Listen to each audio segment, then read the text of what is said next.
Општина Чаир на село Топана.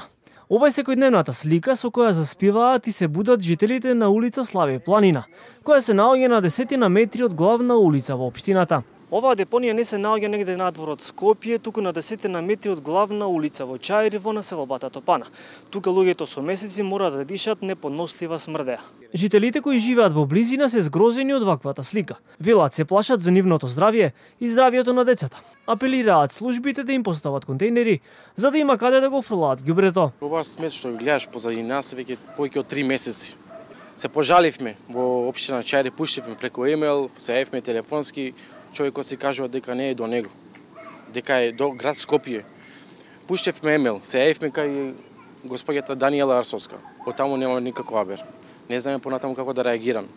Не поминат тие што камиони што поминале како порано што поминувале да собират ѓубре и нема кај да фрлат. Луѓе си го фрлат тука ѓубрето. Многу смрди, па гушеци шетаат тука, мачиња, светли, страшни работи. Колку деца се разболеа тука од нашата населба, 100% е од оваа смет, 100%. Цел пат го затворија, ѓубреџиите доаѓаат, зимат оние што су канти, ги товарат, ќе си остават ги на страна, ќе ги собереме. И они не ги собираат, и малце по малце види овде што видно. Нашите деца ќе се разболат. Сега доаѓа топлото, еве, сега мири, сега не па кога ќе биде топлото уште потопло.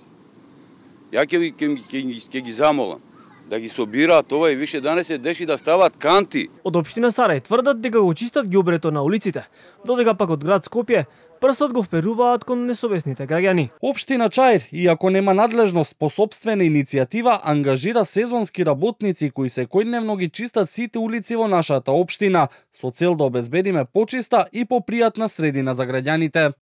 Предпријатието Комунална хигиена континуирано извршува дополнителни активности за чистење на нивите депонии кои несовесни граѓани ги креираат околу Пластичарската улица и потегот околу Американската амбасада, со исфрлање големи количини комунален и кабаст отпад.